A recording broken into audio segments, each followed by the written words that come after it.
তৃণমূলের সংহতি মিছিলে উঠল জয় শ্রীরাম ধ্বনি, বিব্রত নেতৃত্ব। 22শে জানুয়ারি অযোধ্যা দৃষ্টি কেড়ে নিয়েছিল সারা ভারতের, কিন্তু ভোটের যুদ্ধে মাটি ছাড়তে রাজি না রাজনৈতিক দলগুলো। তাই তৃণমূল অযোধ্যা থেকে দৃষ্টি ঘোরাতে আয়োজন করেছিল সংহতি মিছিল। এমনই এক সংহতি মিছিল থেকে আওয়াজ উঠল জয় শ্রীরাম। কলকাতার মিছিলে হাঁটেন খোদ মমতা বন্দ্যোপাধ্যায়, কিন্তু মালদার হরিশ্চন্দ্রপুরে যা হলো তাতে ঢোক গিলছেন তৃণমূল নেতারাই। সেখানে তৃণমূলের সম্প্রীতি মিছিলে উঠল জয় শ্রীরাম স্লোগান। সেই স্লোগানে গলা মেলালেন ব্লক সভাপতি মর্জিনা বিবি থেকে জেলা পরিষদ সদস্য রবিউল ইসলাম। ভিডিও অফিসের সামনে থেকে শুরু হয় মিছিল। মিছিলে নেতৃত্ব দেন নবনিযুক্ত ব্লক সভানেত্রী মর্জিনা খাতুন।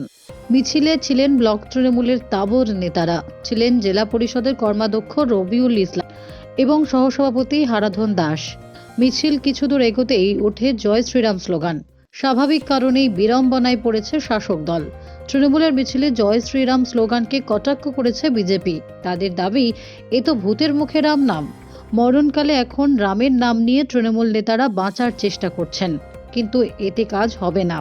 ভণ্ড রাম ভক্তদের মানুষ চেনে। তৃণমূলের মিছিলে জয় শ্রীরাম স্লোগান নিয়ে মর্জিনা খাতুন বলেন, আল্লাহ ও রাম একই। আমরা জয় শ্রীরাম, আল্লাহ আকবর দুই বলতে পারি। রাম রহিম এক, হ্যাঁ, এই আদর্শে বিশ্বাস করে তৃণমূল। আমাদের মধ্যে কোনো বিভেদ নেই। এভাবে ঢাকার চেষ্টা করলেও এটা প্রমাণিত, আসমুদ্র হিমাচল 22শে জানুয়ারি রাম জ্বরে ভুগেছেন।